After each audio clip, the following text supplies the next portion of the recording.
Where are you located? I always get I always get it wrong. Chicago area. Oh, really? So I'm what? Every time I talk to my brother, my brother's an entrepreneur, my other brother-in-law, I'm like, yeah, I'm like doing this awesome collab with this guy from Iowa. Oh, That's not you. no, not me, dude. No, I live right by O'Hare. I mean, 10, 15 minutes O'Hare, is away. that okay? So I'm not too familiar with that I mean, area. I'm 20 miles outside of the heart of Chicago. Okay. So Okay. like I could get to the Sears Tower, Willis Tower in 20 minutes on a good Oh day. wow. All right. Maybe All 30 right. minutes. But I'm in the suburbs, dude. Nothing freaking happens out here. It's Gotcha. boring as shit. So how's that one? That's how you start it. What's going on, guys? Welcome to the Broken Moto Show, hosted by me, Cody Richards from Motorcycle MD, and my buddy Matt from How to Motorcycle Repair.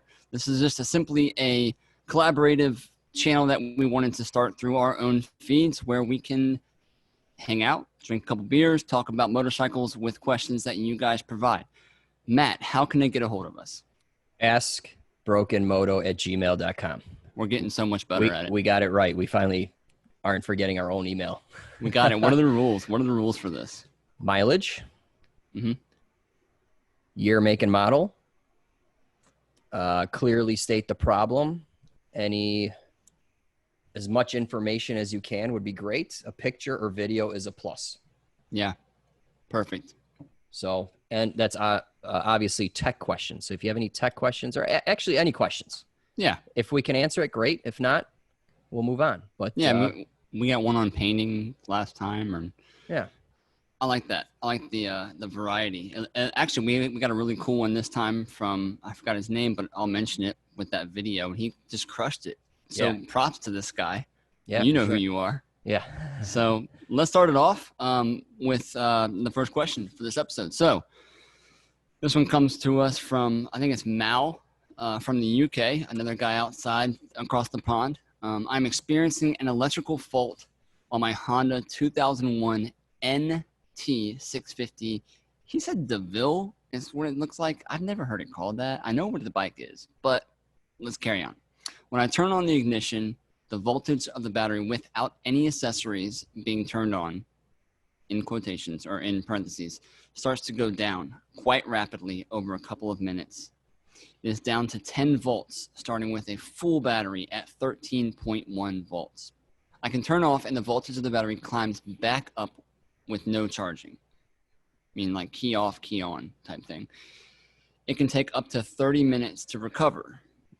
A really healthy, this is actually kind of a difficult one because with a really healthy battery, they will recover like that. So this is actually a good one.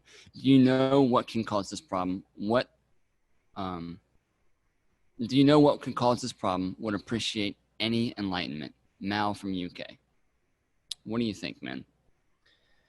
I think it's a questionable battery, or I would question the battery first thing. How about you? Yeah, I feel the same way. I mean, there are ways to test what's called a parasitic drain, which is like, think of it as like a parasite on your electrical system, something that is constantly just taking. That can be a clock. On some of the, I don't, maybe on the NT there's a clock, but in the manual they'll give you a very specific draw that is allowed.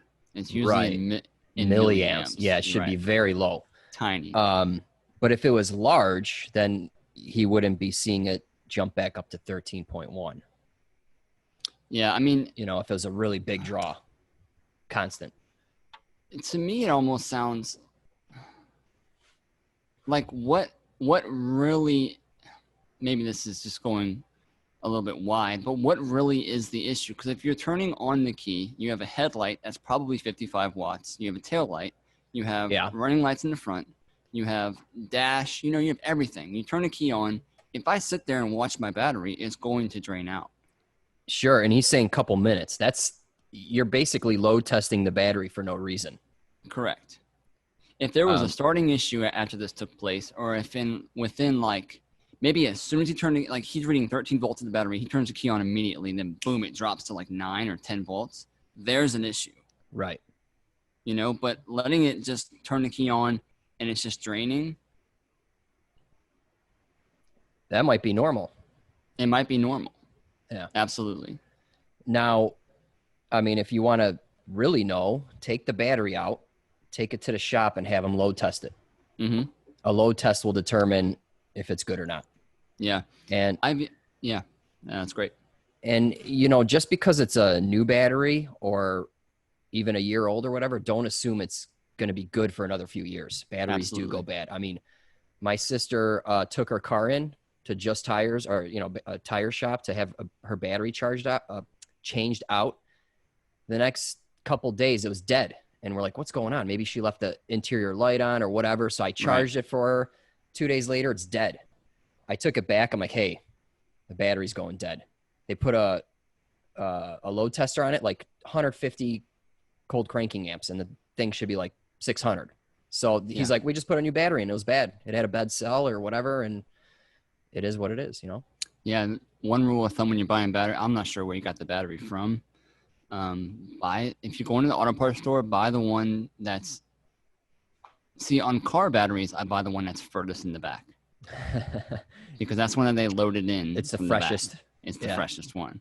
Usually they have date codes. What I found is when you go to the auto parts store for a motorcycle battery, who knows how long it's been on the shelf? Who knows? So you know what I like to do is I like to buy them dry. I like to fill them myself, and then it's fresh from the the day I get it. And you know the date, right? Yeah. So I if I don't feel like going anywhere, I buy them on Amazon. I buy the Yuasa brand. Good battery, solid battery. Yeah, those are good. Did I pronounce that right? I don't even know. I think so. Yeah, that's whatever. So I buy those. They're, you know, $60-$70 or whatever, but they come dry. You got the pack that you just pop on and let it. It's so easy to fill them. Yeah, and soak it for 30. Charge it for like, you can even do a slow charge or a fast charge. What kind of charger are you, Matt? I'm a slow charger because cool. You know, overnight or whatever, and that way I know I got a solid battery to start with. You know, right, and all the details are right there on the battery. I am a full supporter of Yuasa battery. That's the battery that Honda puts in their bikes out of the showroom. So when we prep a new bike, they all have Yuasa batteries, and they're just phenomenal. But to go back to the loads to get it checked, what we've also found is that Honda dealerships, we are provided with tools, whether we want to pay for them or not. They send them. Right, so they send us a brand new battery charger. I'm sure every dealership has them. I don't care if it's Honda, Suzuki, Cowie, Harley, whatever. They'll have one specific to their brand or to their batteries. So we've found that people take their battery to a auto parts dealer for motorcycles. This is specific to motorcycles. They get them tested. They say gets the green light. They bring it to us. We test it, and then it tests bad. Whether that's a system thing, whether that's Honda's own parameters on what their batteries should be reading at, whether that's Honda's device trying to sell more batteries, who knows, you know? Yeah. But a new battery can mean a lot of different things, I guess is the key word for that. But Mal, I think what we're saying is what you're experiencing may not be as far-fetched as an issue as what you may think. You have a lot of things going on once that key fires up. You have a fuel pump priming. I mean, the whole list goes on. Sure. A lot of things that can just take that battery down.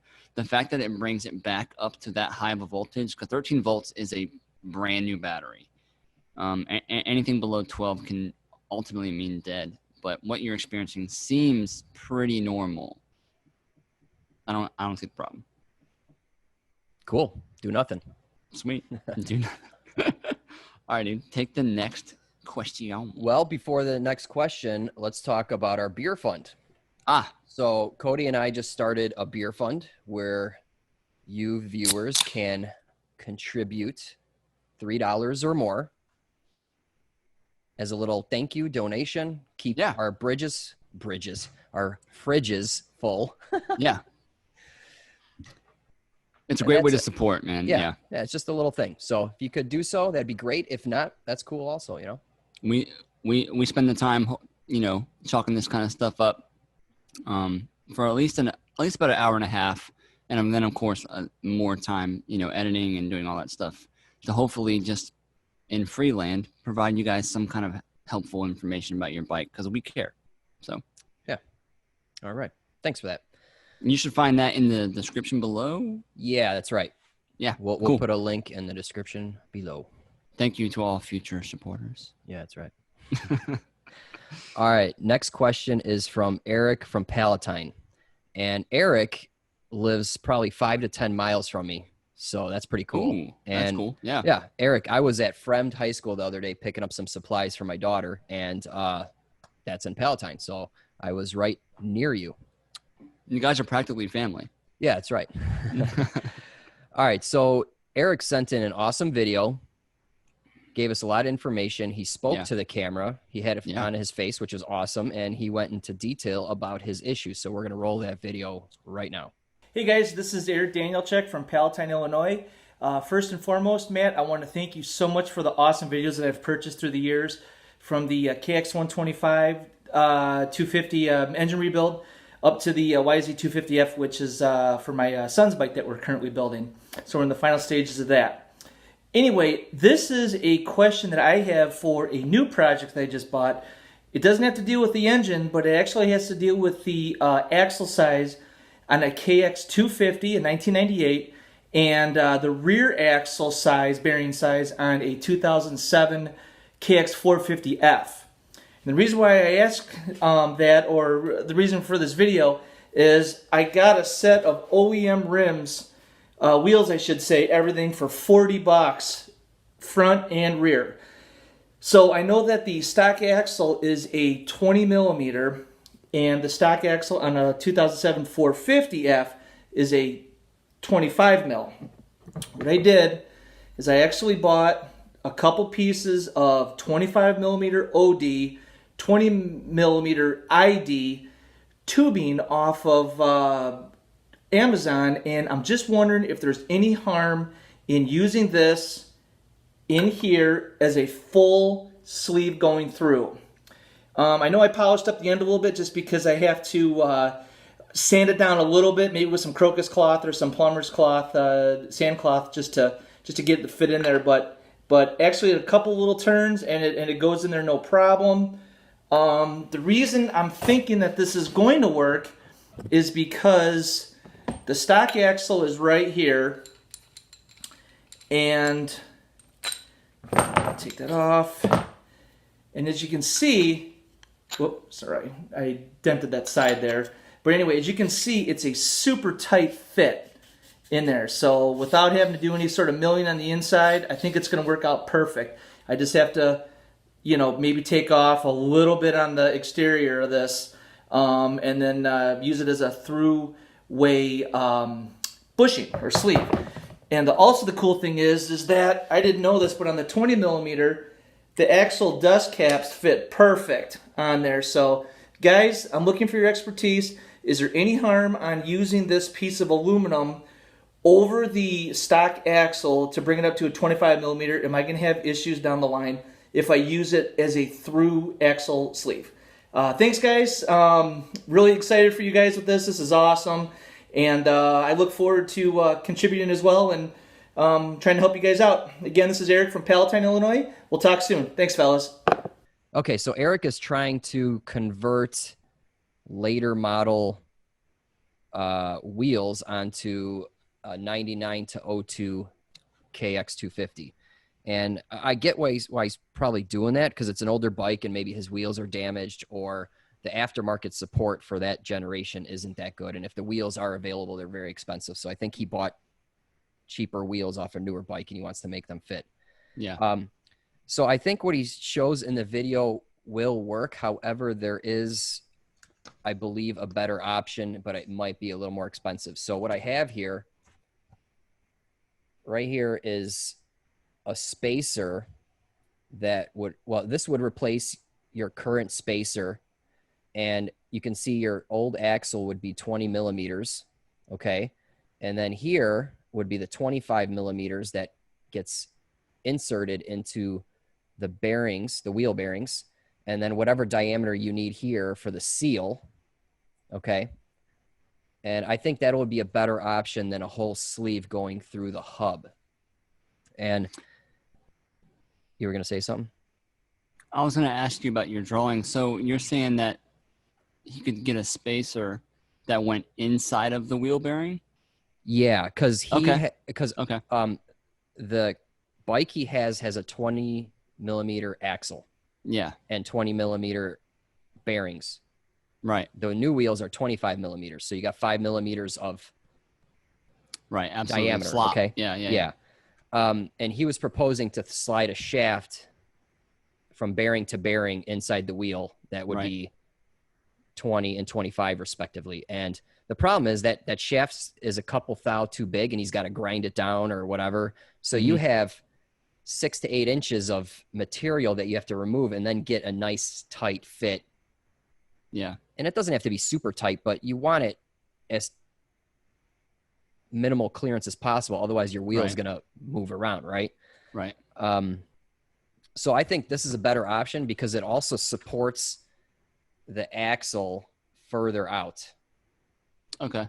Versus you're only supported here in the hub versus now you're all the way out here. So I think that would be a better situation. The problem is though, I don't know, you're going to have to get this custom made.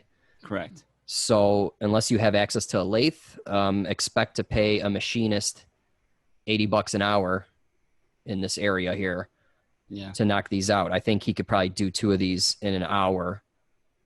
But that would be a more solid option, I think. What kind of material do you think you should use?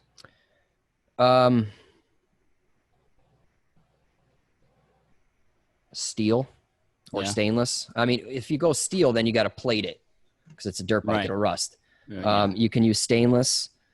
Aluminum would probably work, but yeah, I think aluminum work. Your swing arms, aluminum, axle blocks are aluminum. Maybe you can get away with that as well.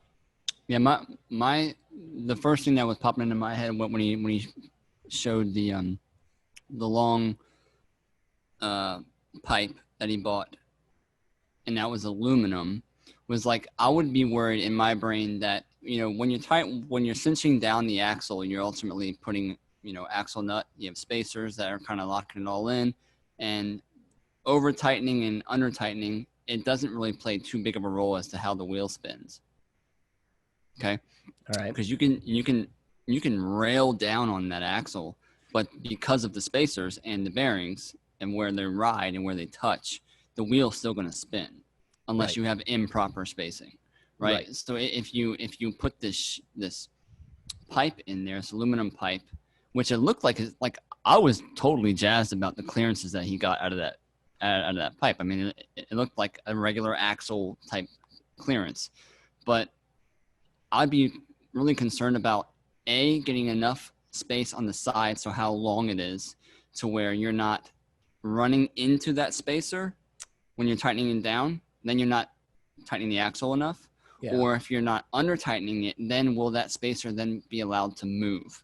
And then you have an aluminum spacer trying to wrap itself around your axle that's running through it. Would that overheat? Would that cause weird situations to go on? Like it had to be, just perfect to where the torque that you bring into it would be resting against the axle and the spacer as well as the correct torque. Right. I know what you're saying. So, that's what I was thinking. And by the way, like with wheel bearings, you never want axial load this way. Mm-hmm. It's always radial, right? Mm-hmm. So the wheels, both his old and new, they will have some kind of tube or spacer inside there to rest against the inner races. Yeah. And then you have your outer bushings and then your swing arm. And when that's all sandwiched, there is no axial load on the wheel or the bearings. Because otherwise you'll trash those bearings super fast. Like every other dirt bike out there. Yeah. So Erik, if this is also hard to visualize. Like what I like to do in this situation is draw up a sketch, the cross section of the wheel, and just verify that everything's cool. So if you want to further elaborate on this design, shoot me an email. We'll sketch some things out. I'll help you out. But other than that, it's kind of hard to just wave my arms around and and explain it. But that is so nice of you to offer that, man. Yeah. So I think that's all I got. I mean, I don't know. What's stopping him from just putting the oversized bearings in it? Is it the outer race that maybe, you know, I mean, if you buy the rim that's designed for something else, I wonder how far off the outer races for the bearings that are supposed to fit that axle are compared to that one. I wonder if was kind of the conundrum, is that if you were to swap the bearing, because he has a 20 millimeter axle, he's trying to, I'm sorry, I'm maybe getting this backwards. He has a 20 millimeter axle, but he wants to fit a 25 millimeter bearing. Yes. So the bearings are bigger. Yeah. So you have some slop. So I guess the bearing is the outer race of the 20 millimeter bearing for the axle is smaller than the 25.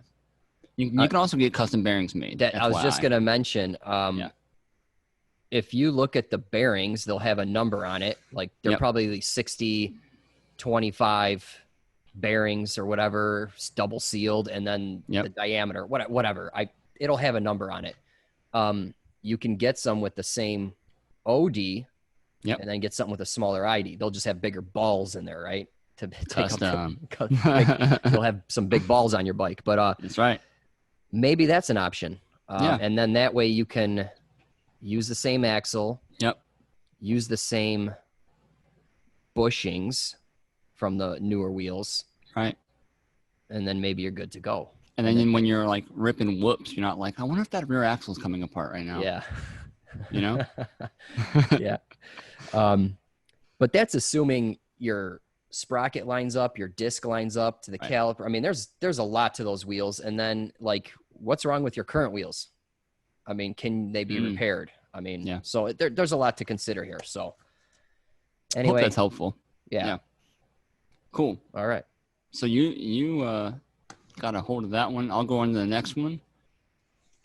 This one is from George with a J, and he is from Wisconsin. Another Wisconsin, right up your neck of the woods, Matt. Yeah. Waukesha. You were close. I was close, almost nailed it. Yeah. All right, cool. He says, do I need to remove the exhaust system pipes if I need to replace the bushings in the shock absorber on the right side of my motorcycle? And I'm going to say no. I don't care what kind of exhaust you have, unless it's like custom and it fabs way too up above, you know, where the passenger would be sitting. I've removed many a times, just to give a shout out to all the motorcycle technicians out there. Many times bikes have aftermarket exhaust systems, and once they do that, we can no longer go by the book as to how to remove the wheel, right? So on the stock exhaust, Honda was smart enough to set the front header or the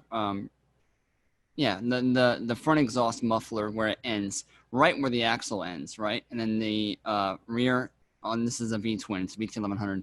The rear exhaust, it goes further, so it's kind of sitting, you know. Right. The bottom pipe, pipe is shorter, right? And you can pull that axle right out of there. When they do aftermarket, like Cobra, Vance and Hines, all that stuff, they run both of them, boom, right side by side. So guess what we have to do? We have to jack, and it's not easy to do if you don't have a lift and proper, like, you know, like jacking procedures, because I'd love to watch someone do it on the ground, but you have to, you know, lock the front wheel in, raise the bike up, drop both of the, you know, undo both of the shock bolts. There's one on the top, one on the bottom. He's talking about the bushings. They're like these like really thick rubber bushings that go on the bottom and the top, and they can you can actually just like take a socket and a hammer and punch them out, Matt. So that's what he's talking about. And you can remove both the shocks, swing arm drops down, then we can get the rear tire out. So because I can do that without having to take the exhaust off, I'm going to say yes. Just be really careful. You can try jacking the bike up. I don't know what kind of setup he has, but just be really careful because you are dropping the swing arm. So you need to have multiple jacks in place to where you can have a jack under the bike and a jack under the swing arm that allows it to flex. So when you loosen it up, it's not just going boom and drop into the ground and then the bike falls over. You know, you have to do it kind of play the piano with your bike per se and raise and lower the jacks as needed. But you can totally do it with the exhaust on. So you have a video on safely jacking up the rear of your bike by locking the front wheel, right? I remember you did a video. Front wheel. Oh, front wheel. Okay. Yeah. Never mind. Yeah, everyone bashed me because they're like, you could do a rear wheel too. And I know you can. I just don't have a jack for it. So. Gotcha. Okay. Wah, wah. Yeah. Cool. That one was relatively easy. All right. I had no idea on that one. Cool. All right. Next question.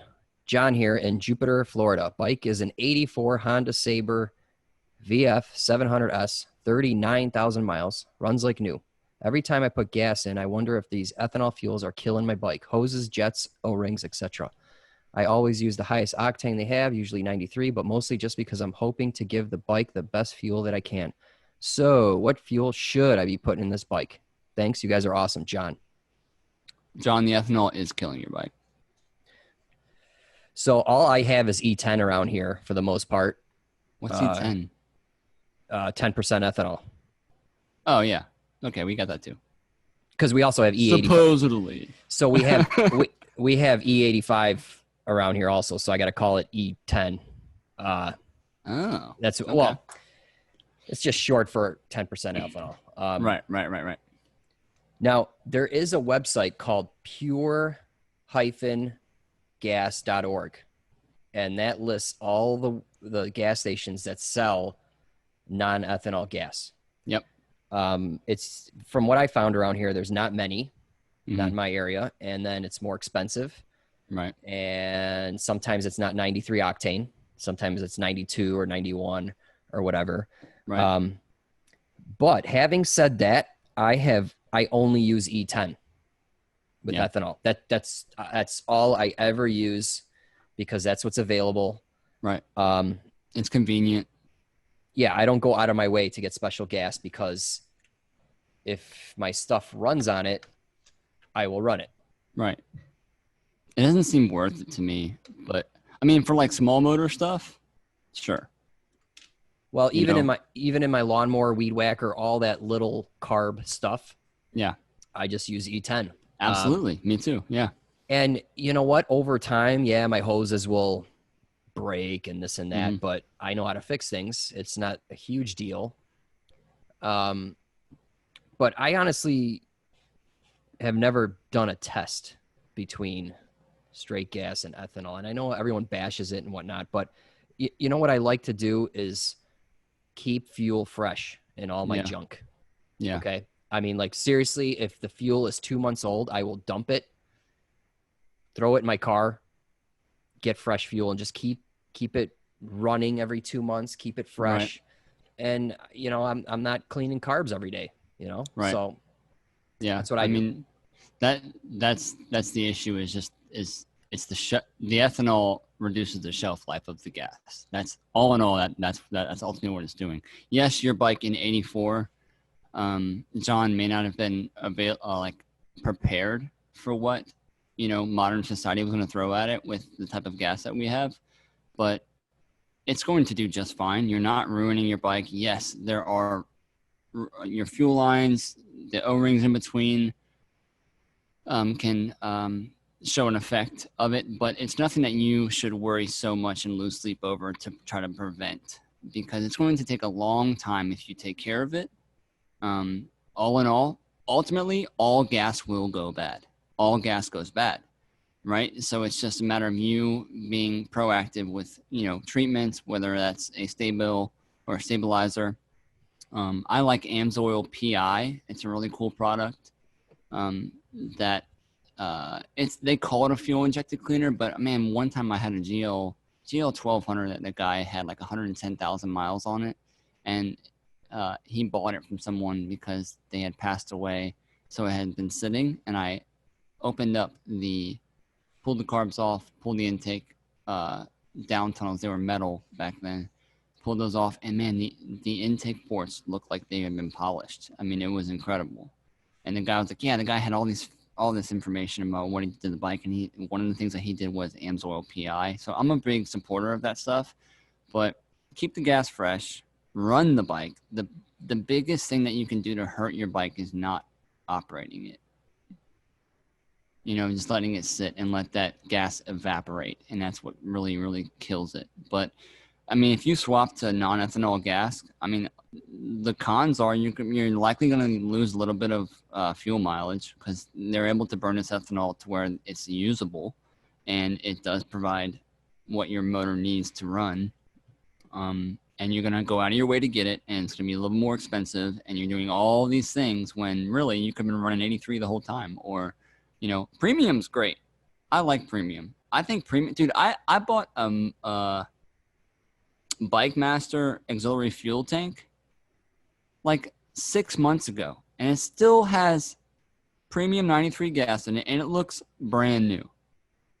I bought in gas from Walmart, you know, that was regular gas, 83 octane, whatever it is, and that stuff turns like yellow in a carb in like 3 or 4 days. For some reason, I think the premium is also lasting a little bit longer, if that matters.